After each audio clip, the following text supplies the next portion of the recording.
Miles Laboratories, makers of Alka-Seltzer, bring you another visit with Fibber, McGee, and Molly.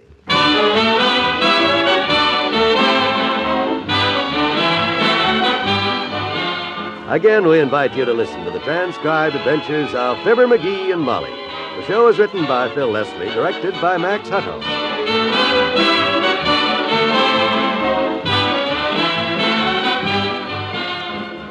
Our story will be underway in just a minute. Mother, you know and I know that having fun is good for us. But how about the times when you'd like to get out for a little relaxation, and when you suggest it to your husband, he says, "Oh, honey, I just don't feel up to it. I wouldn't enjoy myself. I got a headache and I kind of ache all over." well, now look, you just fix friend husband a glass of sparkling, speedy Alka-Seltzer, the medicine that's so refreshing. He'll soon be ready to enjoy some fun. You see, Alka-Seltzer tablets dropped into a glass of water fizz and become a liquid, a relief-giving liquid your system can use easily and naturally. So try Alka-Seltzer whenever you or anyone in your family has a headache or an upset stomach or general achiness. Once you try it, you'll agree. There's nothing quite like Alka-Seltzer. Buy it by the glass at the soda fountain or by the package at the drug counter. Alka-Seltzer, the medicine that's so refreshing.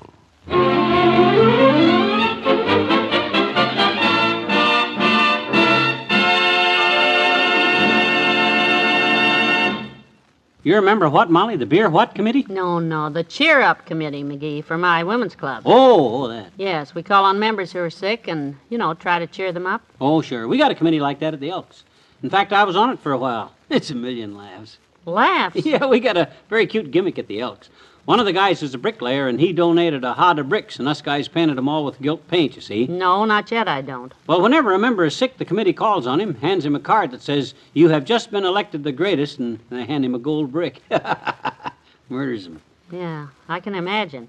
Must be very funny with a high fever. I'll never forget the time Kramer from the drugstore was so sick with the mumps, and Mort Toops, Herb Travis, and Corny Tuckerman went to see him. Was he glad to see them? Kramer told those guys he was so touched by them coming all the way over to his house just to wake him up and hand him that gold brick that he wanted to give each member of the committee something personal for themselves. Oh, what did he give them? The mumps. Mort Toops looked like a chipmunk with a golf ball in each cheek for 2 weeks. Boy, was he sore. Well, our committee is a little more subtle than your little Playboy group. When we visit a sick member, we just visit. Cheer them up, see if there's anything we can do to help them. Oh? Which brings me to the reason why I'm standing here with my hat and coat on and a hopeful expression on my face. Yeah, I was going to ask you why you got your hat and coat on and a hopeful expression on your face. You going out someplace? Mrs. Spradley and I were supposed to call on a new member who's sick. And Mrs. Spradley was going to pick me up in her car, but she can't make it, so I'll have to go by myself. Will you drive me? Oh, sure, I guess so. I got nothing special to do till tonight. Well, good. I and Doc Gamble and some guys are going to bowl tonight, but I got all day free. Well, where's the lady live? Over on the west side of town. I've got the address written down here. I don't know the woman, but she's a new member, and we want her to know the club is interested in her. Well, that's a very worthy work, my dear, and I'm happy to offer you my able assistance. Thank you. Anytime my little wife wants to give her time up to help somebody cheer up, I'll get up, dress up, and start the car up and be right with you. Pronto.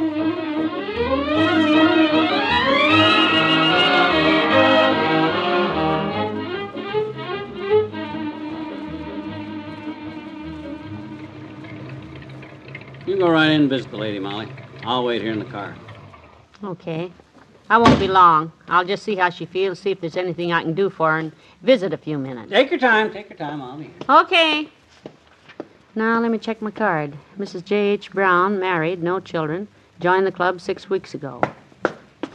This is kind of a nice thing to do, call on people.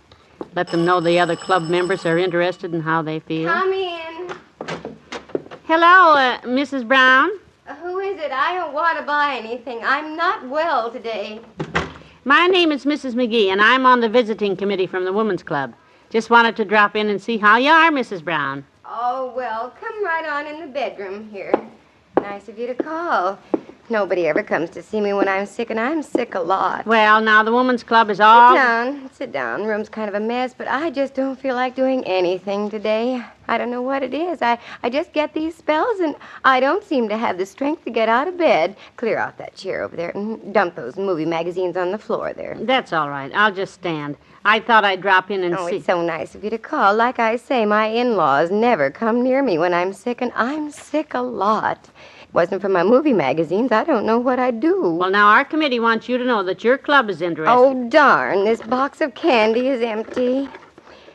Would you hand me another box of candy off the dresser there? Box of chocolates? Yes, sure, of course. You want the light or the dark box? Well, I think the dark this time.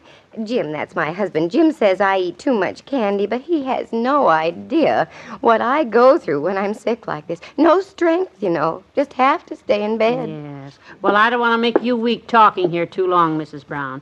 I just dropped in to see how you're feeling and whether there's anything I could do for you. So I'll be... Oh, I think it's wonderful of you to ask. I really do, because I was lying here wondering who was going to fix my lunch for me. And here you are. Lunch? It's so nice of you girls at the Women's Club to think of me lying here sick like this. And you'll find chicken soup in the cupboard, Mrs. McGee, and some ham and potato salad in the refrigerator. Make the tea weak, please. Yeah, the tea weak. Ham and potato salad. So nice of you to do this. I haven't had the strength to wash any dishes for the last few days, but you'll find soap powder under the sink, and anything you can't find, just call me. Oh, what a sick call this turned out to be.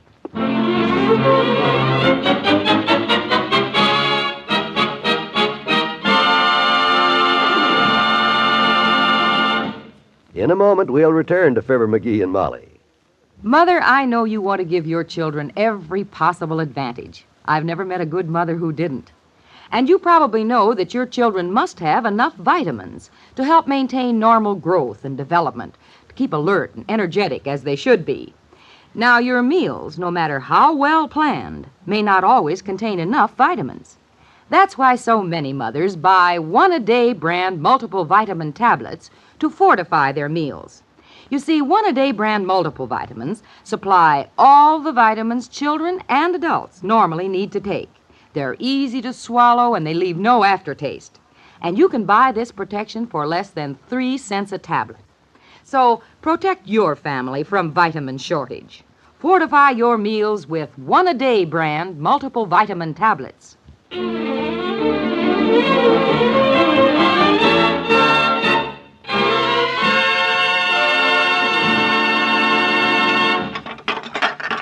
Here's the last 2 plates, McGee.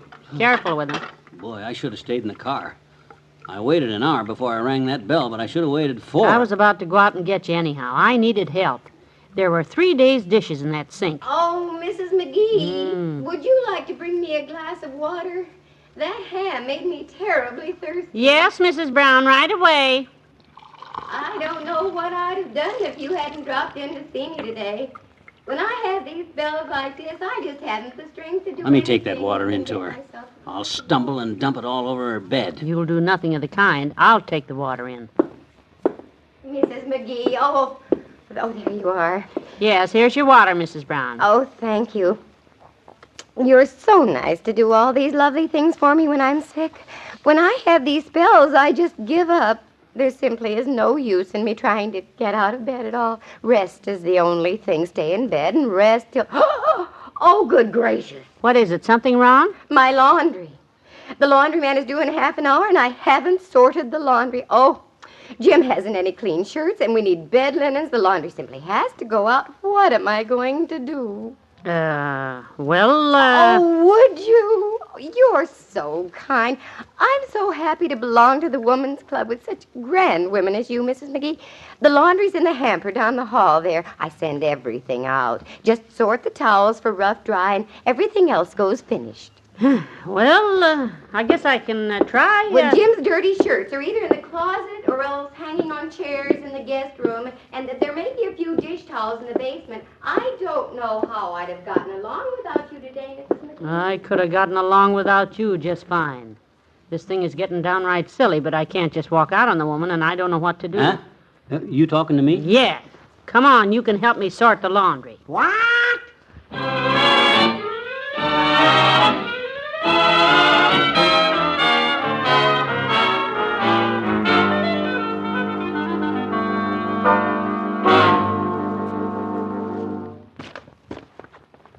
Doggone it, Molly. I think this whole dad-ratted thing is just ridiculous. Well, I'll admit I didn't expect to have You're wearing yourself out waiting on that woman. Where do you want me to put the broom? by the sink there. I'm pretty fed up with this thing myself. Oh, Mrs. McGee. I dropped all my movie magazines on the floor. Would you like to come pick them up for me? Would I like to? I'd like to. Just a minute, Mrs. Brown. I'll be there in a minute. Oh, is she getting spoiled? Why don't you tell her to go fly a Jeep? Come on, let's go home. Any husband that lets a wife get away with imposing on other... I'm going to write a letter to the Gazette, Mrs. McGee. I really am, and tell them what a wonderful organization the Women's Club is. Well, here we go again. You relax. I'll go in there. Sending you over to spend the day when I'm sick like this and too weak to move. I just don't know what I'll do when you leave, Mrs. McGee. Oh, you'll get along. My poor husband. He'll have to cook his own dinner, I guess, and mine too, because goodness knows I haven't the strength to get out of this bed and start cooking. Well, I'm sure your husband will get along fine, Mrs. Brown. My own husband is starving, so I'll have to take him home soon and... Hey, Molly, guess who just came in? Mr. Brown, I hope. Old Shug Brown. Old Shug. I never knew your name was Jim, Shug. Sure. Hi, Pat. How you feel? Oh, I feel terrible, Jim. Mrs. McGee has been just wonderful to me. Oh, do you know my husband, Mrs. McGee? No, how do you do, Mr. Brown? Mighty nice of you. Look, I got a great idea. Shug was going to call me, Molly, to tell me he couldn't bowl with Iron Doc and Herb tonight on account of his wife being sick, but long as you're here with her, Shug and I can bowl together after all. How's that? Oh, no. I wouldn't want to impose on you, Mrs. McGee. Oh, cut it out, Shug. No imposition at all, is it, Molly? Frankly... I happen to have the kind of a wife that she loves to do things for people. Nothing's too much trouble for my wife, Shug. Well, And hey, I tell you what, we'll leave right now. We'll meet Doc Gamble at Walt's Small Shop and eat dinner with Doc before we bowl. Molly won't have so many to cook for that way. Just her and your wife. Oh, goody. Yeah, it'll work out better all around that way.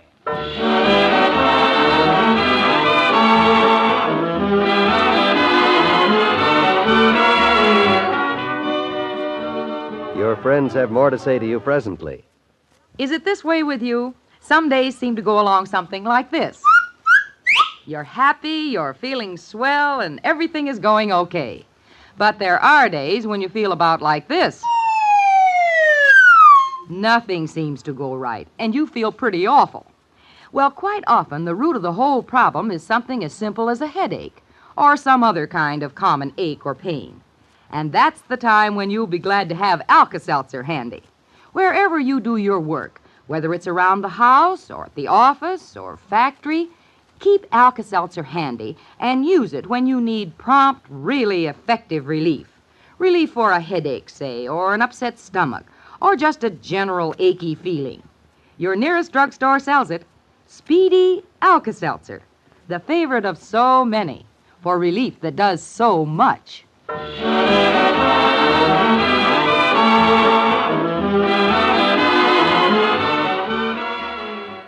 Lickers, I don't see what's wrong with that, Molly. Seems like a swell idea to me. Works one way, it ought to work the other. I'll just call the Women's Club tomorrow morning, tell them you're sick, and would they please send over the cheer-up committee to do your housework and cook the meals? Go to bed. Okay. So long, everybody. See you tomorrow. Bye.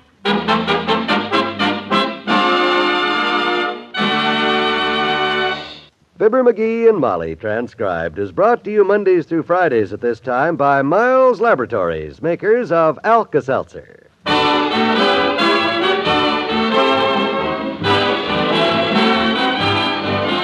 Bill Thompson played Shug Brown, and Natalie Masters was Mrs. Brown. Don't forget, we'll be back tomorrow with more of the same. Join us, won't you? This is John Wald bidding you goodbye. Today, listen to Woman in My House on most NBC radio stations.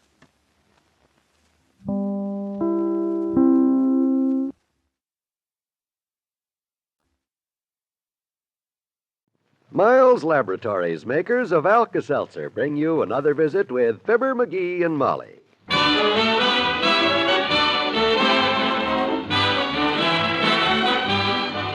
Again, we invite you to listen to the transcribed adventures of Fibber, McGee, and Molly.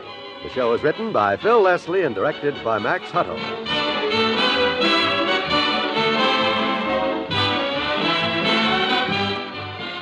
Our story will be underway in just a minute. They say the way to a man's heart is through his stomach. Is that true, Eleanor Engel? Well, I'd say it helps to be a good cook, of course. But if you're too good, that can be uncomfortable. I don't follow you. Well, supposing the meal is so good the guy eats too much. And that old killjoy acid indigestion shows up.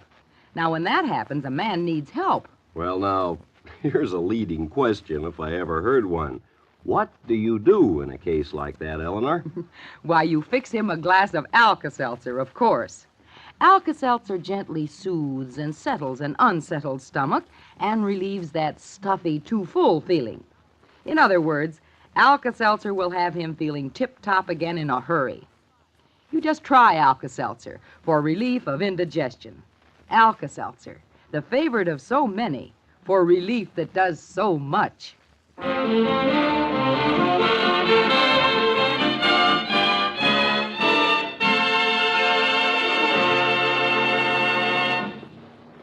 Bonton was really crowded, McGee.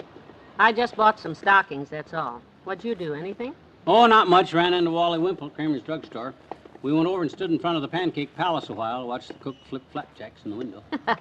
That's always fun. Yeah. You know, the way that fella pitches those pancakes always fascinates me. Well, they got a new guy working in the window this week. Old Pancake Pete's not there anymore. After all these years, what happened? He quit?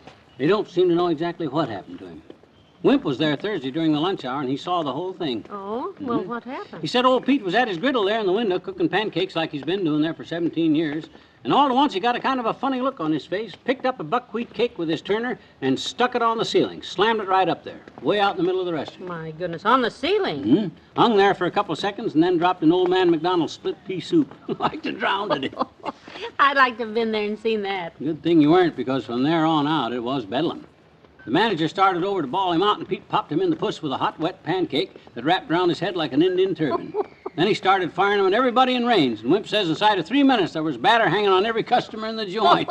Heavenly day. Then he took off his apron and his tall white hat, laid him on the griddle, struck a match to him, and walked out the front door into an open manhole. Hasn't been heard from since. Well, it just goes to show you never can tell, doesn't it? Yeah.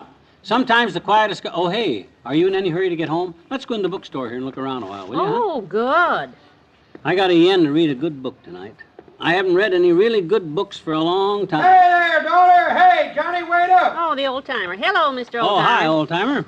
Hey, where you going, kid? Someplace? Just going in the bookstore here. Going to buy a book. Well, now, that's a fine idea, Johnny. I think every home ought to have a book in it. I was saying to my girlfriend, Bessie, just last night. Bessie, I say. Say, how is Bessie, anyhow? Haven't heard much about her lately. Oh, she's just fine, daughter. Been pretty busy with the music lately, but otherwise... Music? I didn't know Bessie was a musician. Oh, Bessie comes from a very outstanding musical family, kids. Yeah? Her papa plays first jug with the Ozark Philharmonic. Her mama's a left-handed zither picker, and Bessie's got a sister who's the only girl that ever went over Niagara Falls in a bass fiddle. Had a sister, I should say, I guess. Well, that's quite a musical background she has. What sort of music does Bessie play? Lousy, daughter. Just plain lousy. Bought herself a second-hand steam calliope from a broken-down showboat last winter and started learning to play it. A calliope? Holy smoke. Seems like the poor girl spends so much time moving and hunting for new places to live that she don't get much time to practice, kids. Well, I can understand that all right. Say, you kids got a spare bedroom? Would you like to... No, thanks. No, we're kind of crowded. Well, just thought I'd ask. She's sitting on the sidewalk in front of her last place right now. Her and the calliope and a deputy sheriff. She's only got 2 hours to get out of the neighborhood. And hey, see, ain't that Miss Bradley crossing the street there? Where? Oh, yes, it is. Hello, Mrs. Bradley. Hey, see you later, kids. Hey, Miss Bradley. Miss Bradley, you're a music lover with a spare bedroom. How'd you like to rent it to a very fine musician friend of mine? Why, I could move her stuff in while you're downtown here. By the time you get home... My, poor Mrs. Bradley has no idea what she's in for. I hope he gets away with it. Well, come on, let's go in the bookstore and see what we can find. Okay. What sort of book did you have in mind, dearie? One of those Hemingway Savage Buckets of Blood or the Zombie Comics yearbook? No, I'm not in the mood for that stuff today, my dear. I want to pick up a good second-hand copy of Sir Walter Scott's Ivanhoe. What? Or if they haven't got that, maybe old Chuck Dickens' Tale of Two Cities. I know exactly the kind of book I want. Well, for heaven's sake, come on, before you change your mind.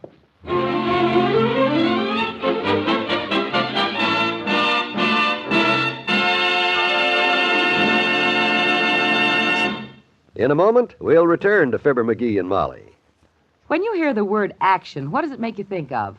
A battle, a football game, a speeding auto? Well, here's another kind of action, a very welcome kind of action when you need relief for a headache or an upset stomach. Listen. That's action in the glass. Yes, it's action in the glass, changing Alka-Seltzer tablets into the liquid form your system can use easily. You see, even solid food has to become liquefied before your system can make use of it. Alka-Seltzer is a sparkling liquid when you take it, and so is quickly and easily absorbed into your system to bring dependably effective relief. Yes, because of action in the glass, Alka-Seltzer becomes a relief-giving liquid that's better. So remember, for a headache, for an upset stomach, for aching muscles, take the medicine that's so refreshing. Take Alka-Seltzer.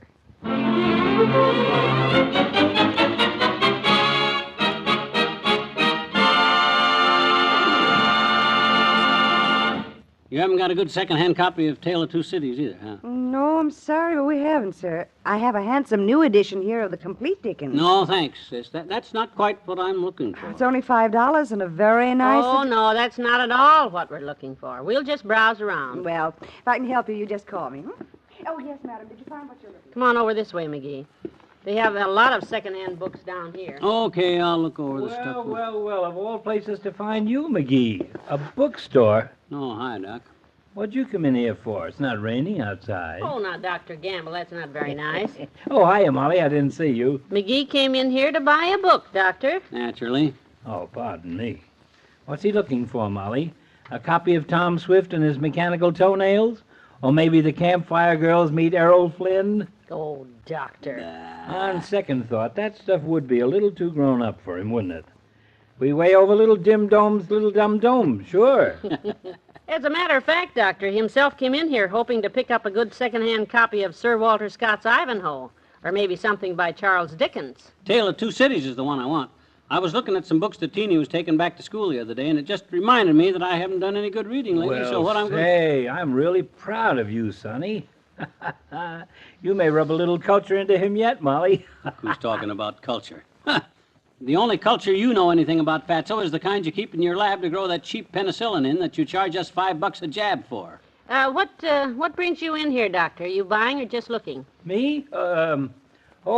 Just browsing around, Molly. I like to keep up with the new good books. Sort of watch the literary trends and see what Dr. Gamble, that book you've been asking about came in today. Huh? I have it right here for you. My Life in the Sultan's Harem by Florence of Arabia. That's the one. Just wrap it up. Charge it to me. Here, I'll take it. Let's not make a big fuss about it. Oh, for goodness sakes. Did you ever see anybody turn so red? Boy, him and his culture. Of all the high-class books to buy, Life in the Sultan's Harem. If that ain't the silliest... I wonder how much it is. Never mind. Come on, there's some nice used books over this way. Maybe you can find just what you want. Sure. It don't have to be Ivanhoe. I just happened to pick up the one Teeny had, and it struck me that was the kind of book I've been looking for, but if they got something else here that strikes me right out.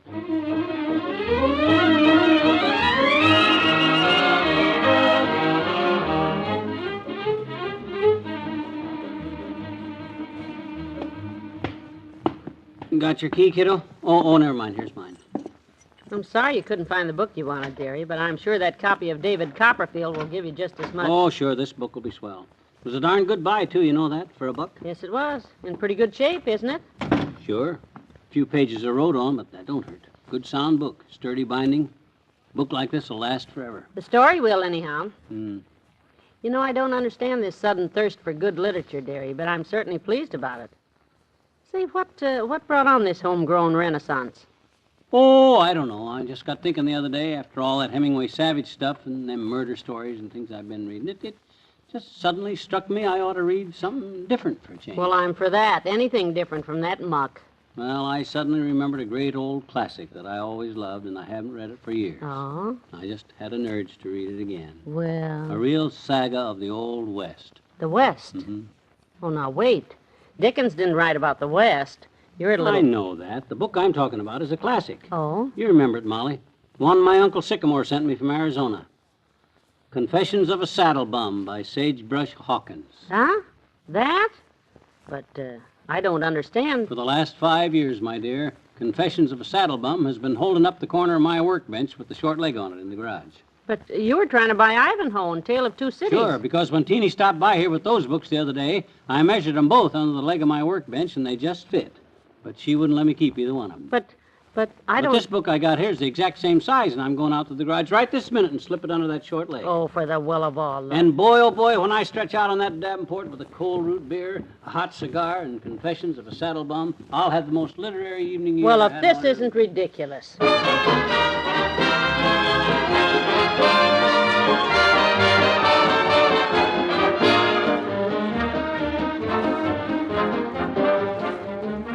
Your friends have more to say to you presently. No matter what your age, your need for vitamins never stops. You cannot look and feel your best if you don't get enough vitamins. Now, when you depend on meals alone to supply enough vitamins, you may run a risk of vitamin shortage. So be on the safe side and take one-a-day brand multiple vitamin tablets regularly, every day. One-a-day brand multiple vitamins fortify your meals with all the vitamins anyone normally needs to take, children and adults. Easy to take one-a-day brand multiple vitamin tablets are smooth-coated and leave no aftertaste. And you can buy one-a-day brand multiple vitamins for less than 3 cents a tablet. Get them at your drugstore and take them every day. One-a-day brand multiple vitamin tablets.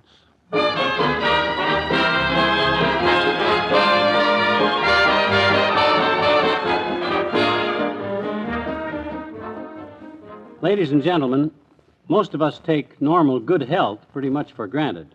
We don't consider it any great exciting thing to be able to stand up and walk and move around as we please. But to thousands of crippled children, the greatest dream in the world, the most exciting thing they can think of, is just to be able to walk.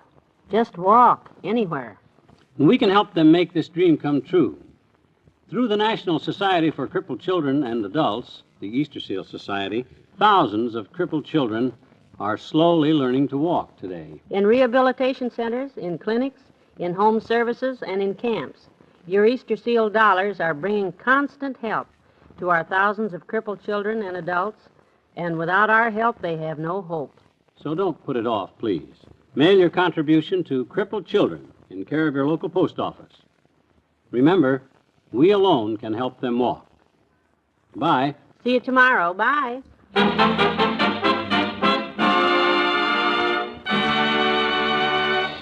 Fibber, McGee, and Molly, transcribed, is brought to you Mondays through Fridays at this time by Miles Laboratories, makers of Alka-Seltzer.